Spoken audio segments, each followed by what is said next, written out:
During the next stage of the Christos mission with the birth of King Arthur, his mother was from the same dragon queen bloodline, the mother of dragons, which descended directly from Mary Sophia Magdalene.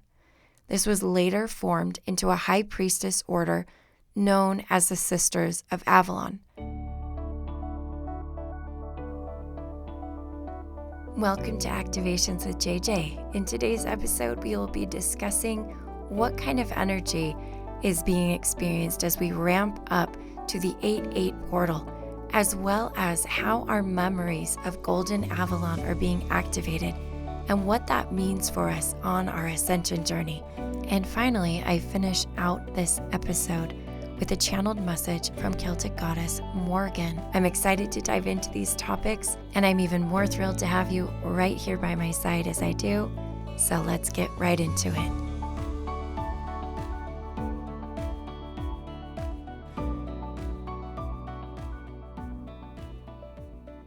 Hello, my dear friends.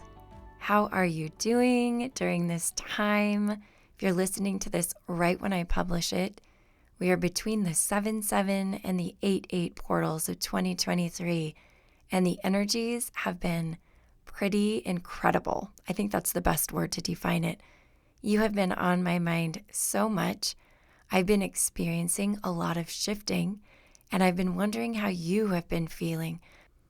I actually took a little time off for about a week in this last little bit and have really been feeling a lull. It's that sense of being in limbo again. I actually expressed this. I'm now on Instagram threads. I don't know how many of you are there, but I tend to just put some random thoughts in there. So if you want to know what's going on inside my brain, feel free to follow me there. But one of the things that came to me was that I felt like when you first put together the ingredients of like cookies or cake and you haven't mixed them up yet and you haven't even baked them yet, I still felt like I was a bunch of jumbled up ingredients, not unified, or made into this mixture yet, and still not even close to being baked. I'm not sure if the baking part is going to come during the 8-8 portal, but I'm starting to feel like that mixing is happening. And when I say that, I don't know how many of you really relate to that, but it's almost like that integration journey that we take when some new energies want to come through. In my particular case, I do feel like I'm stepping into a new frequency and a new timeline.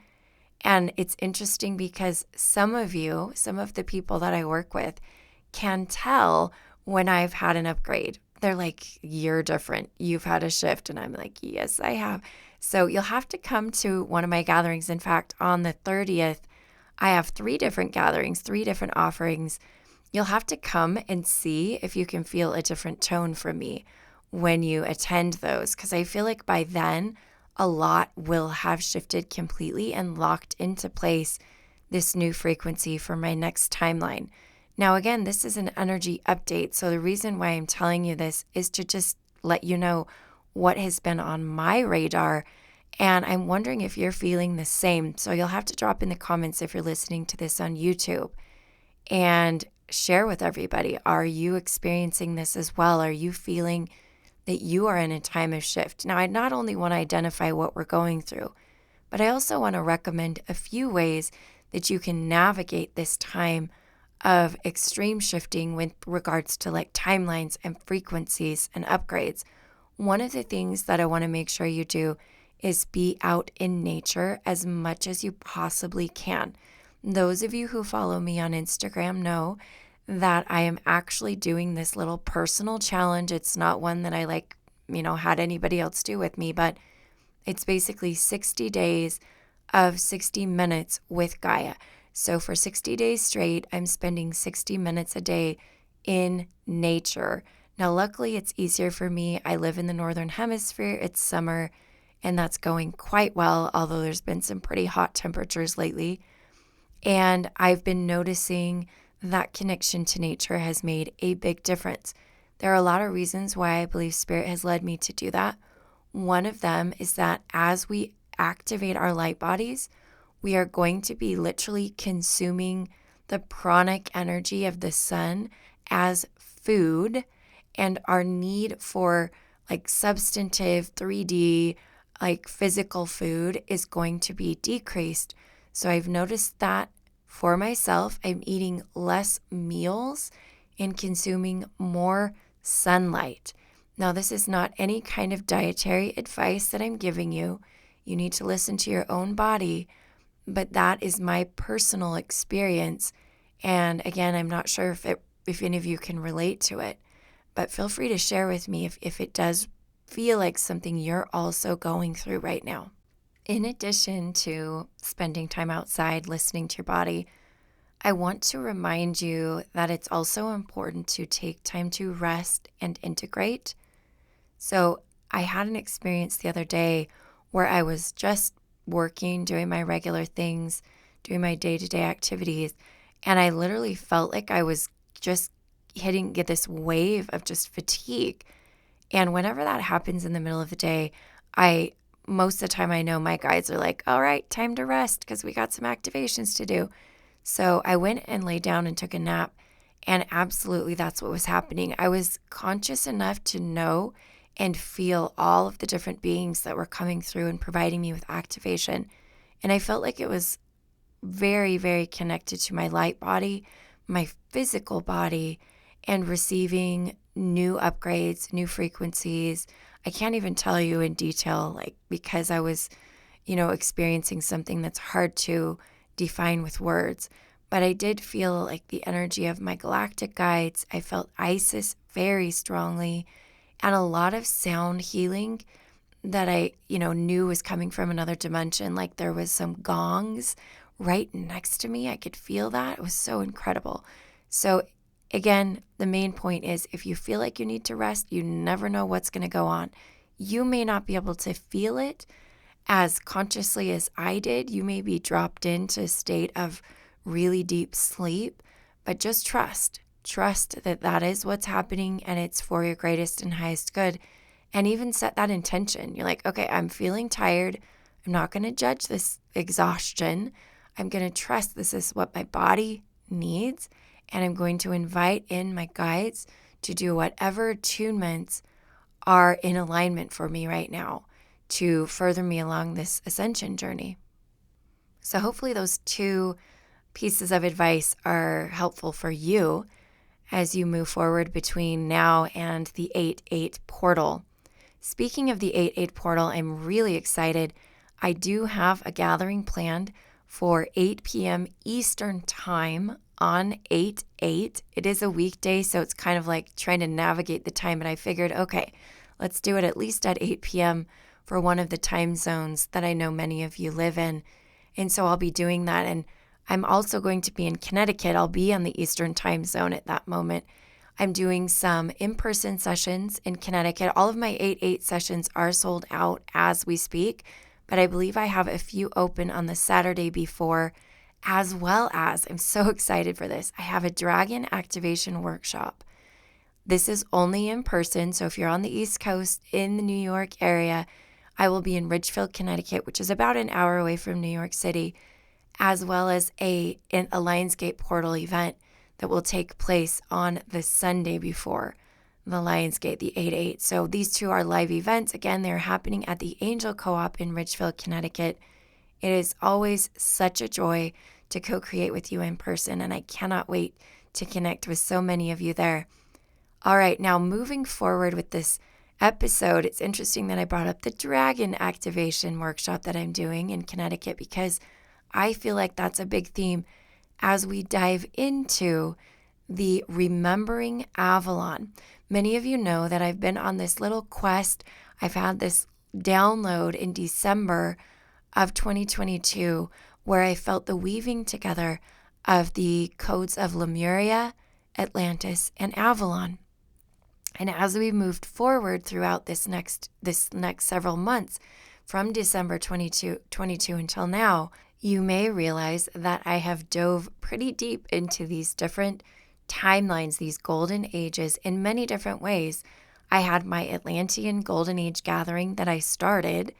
I had our Remembering Lemuria gathering and the Lemurian retreat, which is coming up here in September of 2023. I'm so thrilled that so many of you are going to be able to join us. And don't forget, there are virtual passes so that you can attend all of those channeling sessions and activation sessions. Even though you're not in person, you can be there. And finally, I did have an Avalon past life regression. I did a group past life regression at the beginning of this year. Now I have felt drawn to do a consistent monthly Remembering Avalon gathering. And the first one, again, will take place on July 30th, which I'm really excited about. That's why I'm dropping in with this session. I'm going to let you know some of the themes that are coming up and just give you a little bit of education about the time of Avalon. I know there's a lot floating around there, and there are just some certain highlights that I want to draw our attention to. First of all, there is so much symbology with Golden Avalon. Now, if you haven't accessed my Avalon past life regression, that is in my shop. I'll put the link below. Many of these symbols came forward during that. Not limited to, but including King Arthur and Queen Guinevere, the Lady of the Lake, the dragons, and the golden apple. Now, again, I want to break down for you what some of these symbols could mean. And they've come up in sessions. They've come up with different people in sessions, and they're so significant. They are a much deeper meaning than I think we truly believe. I'm going to hop over to refer to some different blogs, posts, and websites that I found. And I will put the links to those websites below because there was much more information in the website than I could even talk to you about here. But I figured that I would share with you some snippets, some little portions of those blogs. Now, I truly believe that the people who are tuning in and writing about these things, they're channeling in some way, shape, or form, wherever they're pulling it from. But the first thing that I want to drop in and discuss is the Ninefold Sisterhood of Avalon. Now, this sisterhood was first described by Geoffrey of Monmouth in his poem Vita Merlini. Some of you might have heard of that. There is definitely historical texts related to Avalon, and that's where a lot of people pull their information from. But above and beyond that, we need to kind of tune into our intuition. Essentially, he gives us the first literary description of the Isle of Avalon. In this poem, Avalon is not mentioned by name, but is called the Fortunate Isle.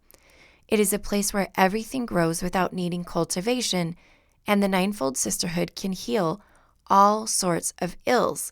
It is a place where humans can live over 100 years easily, and there are apple orchards, giving us the first literary mention of apples being the fruit of Avalon.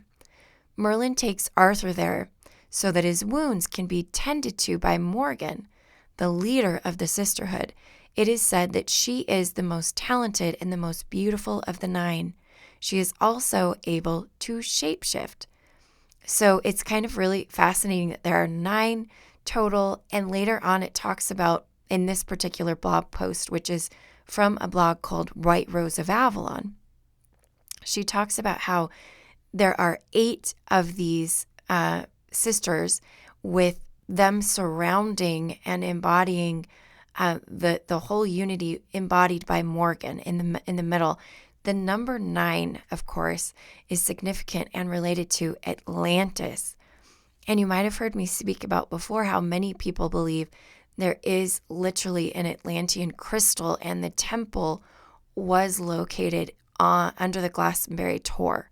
And so there's a big connection between Glastonbury and Atlantis. And the number 9, as many of you know and heard me talk about, was that significant number that came forward in a podcast a few months ago when I was discussing the time of Atlantis. So there's a lot of repetition and currents and connections between all of this and the priestesses of Atlantis. The interesting thing about these goddesses is that the 8 represent each of the times and the seasons. So Samhain, there's the winter solstice, Imbolc, the vernal equinox. Then we have Beltane, the summer solstice, Lammas, which is coming up on the 1st of August. Then we have the autumnal equinox, and all of these, again, are the fairy queens, the 8 fairy queens, with Morgan Le Fay representing the ones and sort of coming together as the unified embodiment of all.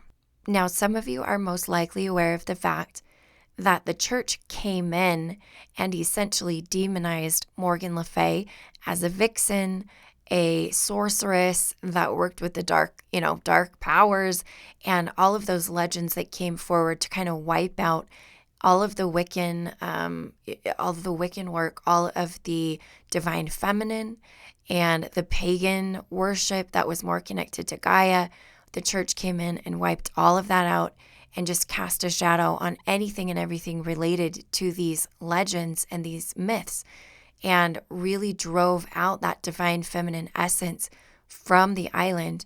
Now, in the time of Avalon, in this golden age, which we access in my Remembering Avalon gatherings, we literally journey there.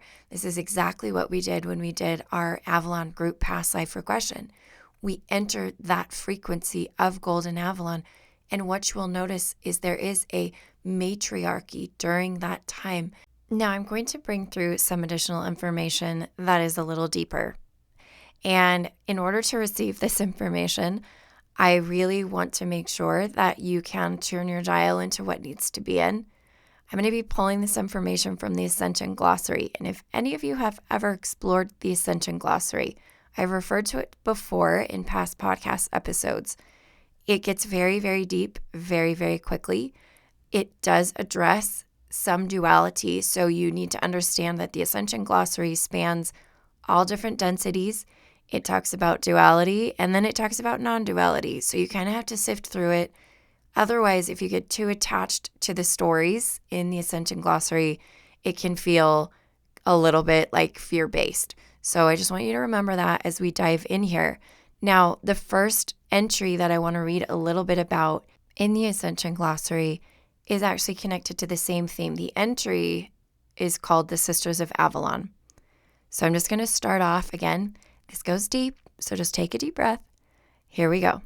During the Yeshua and Mary Sophia Iron Age Christos mission, they held 8D hierogamic union and were able to produce children. Her female descendants were known to have retained the dragon queen bloodlines of Avalon, and their male descendants became known as the Fisher Kings in Gaul, which later became France. During the next stage of the Christos mission with the birth of King Arthur, his mother was from the same dragon queen bloodline, the mother of dragons, which descended directly from Mary Sophia Magdalene. This was later formed into a high priestess order known as the Sisters of Avalon. The heritage of the Sisters of Avalon as the high priestess order of the Mother of Dragons sourcing from Mary Sophia Magdalene was highly guarded by the underground representatives of the authentic Celtic Church or Nazarene sects. Thus, they hid the ancestral and history of the female bloodlines of Christ through oral traditions and in some written manuscripts and historical artifacts that spanned locations between France, Ireland, and Scotland. End of quote. So again, I found that in the Ascension glossary. It can be quite the rabbit hole if you dive into it and if you've never heard of it before. But it's a great way to get activated. I feel like the verbiage it's using, even though I don't always understand, like it gets very intricate. I feel like I get activated, memories get activated when I read it. So I'll leave the link below if you feel drawn to. That was a deep dive. I already know it. I don't want you to worry about understanding what I'm telling you with your conscious mind, okay? I'm going to bring in a message. I will channel Morgen personally here because I feel like I want to invite her to help us fully integrate what all of this means. Why are we being called to remember Avalon? It's not just what it seems on the surface. It's much deeper than that. I think it has to do with DNA activation, restoring original divine blueprint type of stuff. And that, again, gets pretty in depth as you work through it. So let's go ahead and drop in here at the tail end of this episode and allow ourselves to come into connection with her. I also want you to know that later this week, if you're listening to this right when I publish it, I will be releasing a light language transmission called Frequencies of Golden Avalon. And that will be designed to help you literally embody some of these frequencies that are going to come online, some of the things that were even spoken of in the Ascension glossary.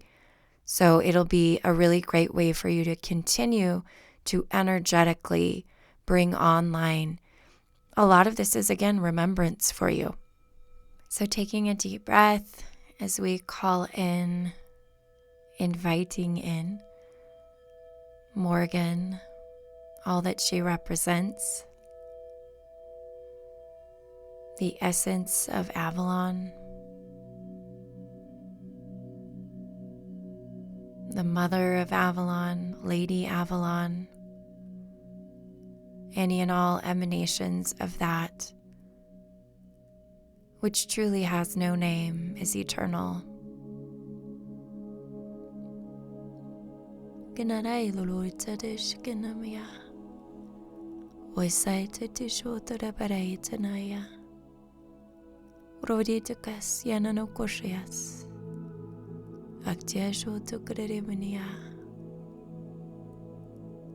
Dear ones, I have come into this connection with you to bring enlightenment, elucidation, in particular for those of you who feel a strong tie to that which is Celtic, who have lived lives as druids, protecting the sacred knowledge.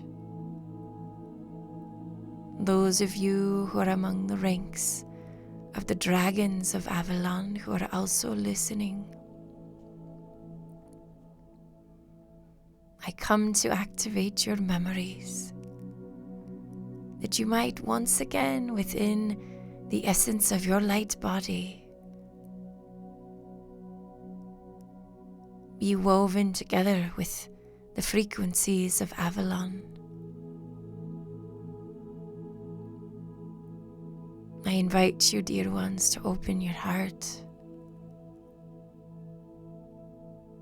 and to allow the golden light codes which are streaming from this transmission to enter in and to open places in the heart which have been locked up until now. Keraita kurin shalalai to doiraitera. Arrieta tamurriet dirai suruinanaitera. Orientanai dalalai to ruishanai daraindia. Oriendalalai tarainai. Alalaraindaraindai at the Kurindai. I invite you, dear ones, to bring your awareness to your pineal gland.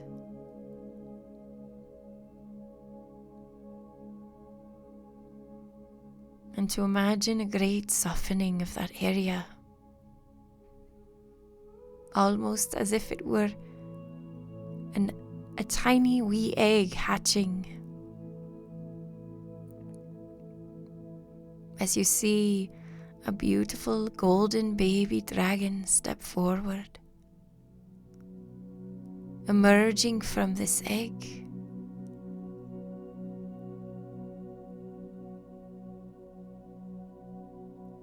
And gently moving throughout the rest of your body, beginning with the crown chakra, activating the jewels of Avalon within your memory.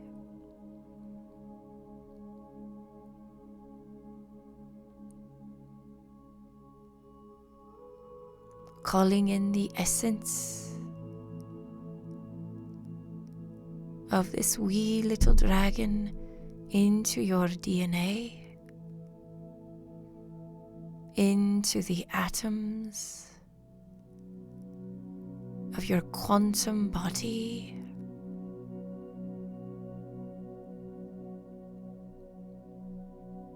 for what this channel has provided in the way of information. As a preface to my transmission here, may be difficult for your conscious mind to fully grasp. But this is just the tip of the iceberg, as they would say. And there is a preparation that your body requires in order to fully comprehend what the frequencies of Golden Avalon mean, not only for you in this life, but throughout all of your lives and all of your existences. There is more here, dear ones, than meets the eye. There are treasures to be uncovered over these next several months, and I encourage you to continue to connect with myself and all archetypes of Avalon, whatever they may be for you, including the chalice, the Holy Grail, King Arthur and all that he represents for the divine masculine template, Queen Guinevere and her union with beloved Arthur as a representation of Hyros Gamos, the golden apple as the key to the template of the new earth,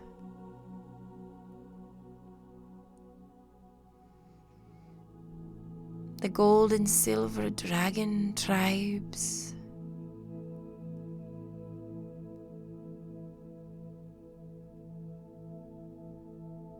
the records of the Druids,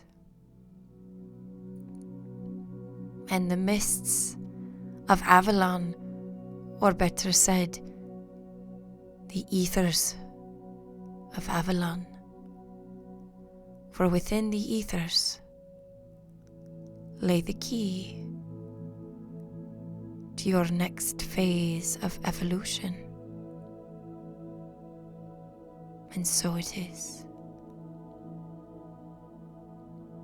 Garendarai raitoroyendarai. Garendarai raito korietia idarindiraya. Areitareitarindiaya. It is safe to remember, dear ones. Yes, it is safe. Now is the time of remembering. Now is the time of remembering.